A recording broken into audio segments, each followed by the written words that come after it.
friend of mine adopted a couple of dogs from animal shelter, and I came with him there a couple of times and just hanged out with the dogs and stuff. And I didn't have any plan of getting a dog since I live in an apartment.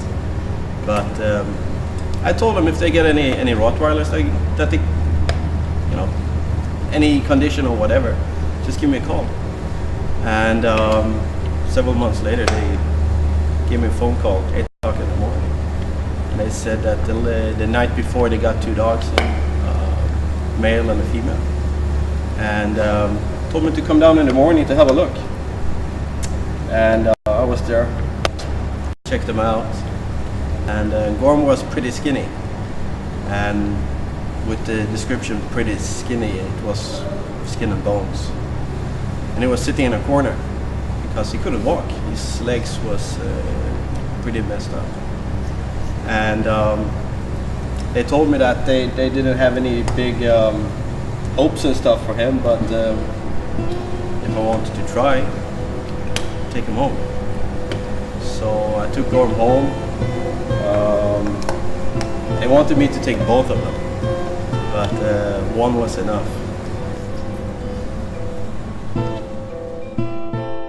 We tried to set up an interview with the pet shop owner where Oddvar got Gorm, but due to legal circumstances and the fear of losing his license, he had to decline.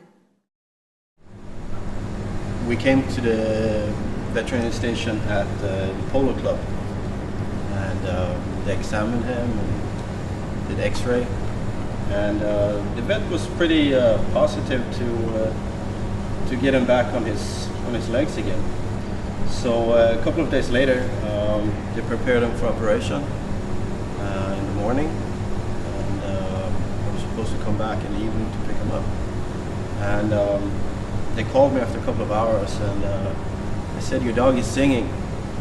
He was sitting there in his little cage screaming and shouting. So I came a bit earlier to pick him up. But come here. Come. That was no problem. So he was on the couch, he was in the bed at home and just relaxing. And took, I think, 14 or 15 days. And we had one more schedule for the other leg. Stay here. So we went back for second surgery, and that also went well. And since then, he's been exercising, and we go to the beach early in the morning, or it's actually late at night, or whatever you call it, when there's no people. In the beginning, he was afraid of going out into the water, but now he likes it. So slowly, he starts to get his muscles up in his back legs, and yeah, that's good. And he's just a happy guy. But so much of his stuff could have been avoided. They cut his ears off, and the mistreatment. I'm not gonna point at special people who's doing certain stuff against dogs, but dog fights and all this stupid shit. Yeah, you earn some money on it, but for what? It's wrong. People should be more educated. Yeah, I love you too, buddy. And I mean, this guy, he didn't want to fight. He didn't want to do anything nasty. The only aggressive stuff with this dog is he hates cats. But that's the only thing. One of the reasons for him to recover so fast is because yeah, we're doing some commercial here now for good doggy food, and Gormy actually likes raw meat. That was one of the first things that he started eating when he came home, and I don't know, easy to swallow or something, or he recognized some cat taste in the meat. But the first night he came home, we went out for a little walk, and there's a supermarket close to my house. And the shop manager there, he came out, and he was very fond of the dog immediately. So he sat down on his knees and started hugging the dog and just being polite to the dog. And I was asking him for this pieces of meat, you know, when they cut up the nice steaks and stuff, all the pieces, the leftovers. And basically every day I've been going down there, and he's giving me around 2-3 kilos of meat. And well, I have pictures before, and I have pictures from now, and you can compare those. You'll see how the dog have been growing and starting to look like a normal dog.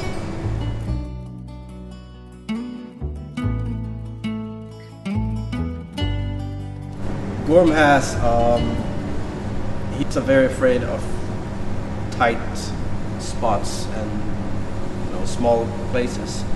I bought this small cage to put him in, so he wasn't going to be running around after the operation, and that was a big problem. He didn't want to go into it. And when I did research about the dog and what happened to him before he came to me, he was basically locked up in a small cage, and that was his life. They took him out trying to make him into a fighting dog. And since that didn't work, he spent his time in a cage. And I mean, as any animal or person or whatever who gets locked up in a small tight space, they either get nuts or something else. And he became something else.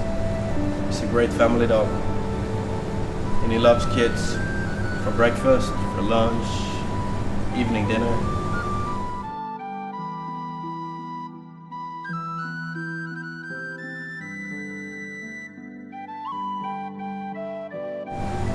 Everybody thinks that because he's a Rottweiler that he's born mean, but you know, it's like people. No one's born mean, well, except me. But everything is what you make the dog into. Come here. And I see that a lot here, like when I go to the elevators and stuff. How people react when they see a dog. You know, they crawl up in a corner of the elevator and they go, "Is the dog dangerous?" The usual answer is like, no, he's fine. People have, I don't know, some stupid ideas just because the dog is black and he's big, that he's gonna eat them. My neighbors are very fond of Gorm, and they come several times a week and ask if they can babysit him, or if they can take him for a walk, or if they, you know, can go to the desert with him. And I said, yeah, you can try. There's a couple of people, very close friends of mine, that can actually take the dog out from the apartment. Otherwise, it's like putting the handbrake in a truck. He doesn't want to go anywhere. Nowhere. And that's in general speaking, it's pretty good, because I don't want to have a social dog. But in the meantime, we're living in Dubai. I don't want to have problems with the system here or with the law. So you have to be pretty straight what you teach your dog. And lots of people have been asking how his mentality has become because of the way he grew up. And I mean, training a dog, you start training them when you get them home. Normally in Europe, the system of the kennel system says that you're not allowed to buy a dog until it's like 8 weeks old. That's when you're allowed to take it from its mother. that's when you start putting the foundation of the dog's mind. Especially with Gorm, when I took him home, it was like he was afraid of everything. And there's socializing and socializing. You want to have a dog that actually doesn't care about the environment. You can go into an elevator, there's 10 people standing there from different nationalities and stuff, and you still don't want the dog to react on them. And I think I had pretty good training on the dog where we live, and the way that he's evolving with just general people and everywhere I take him. Since he has this yellow tag that you get from the government here when your dog is vaccinated and registered in your name, he's been coming with me basically everywhere. In the location this documentary was filmed in, and around the world, dogfighting is one of the most gruesome blood sports that takes place. For some dogs, they get lucky enough to survive their fights until they retire. But for others, like Gorm, there are worse things than dying in the ring.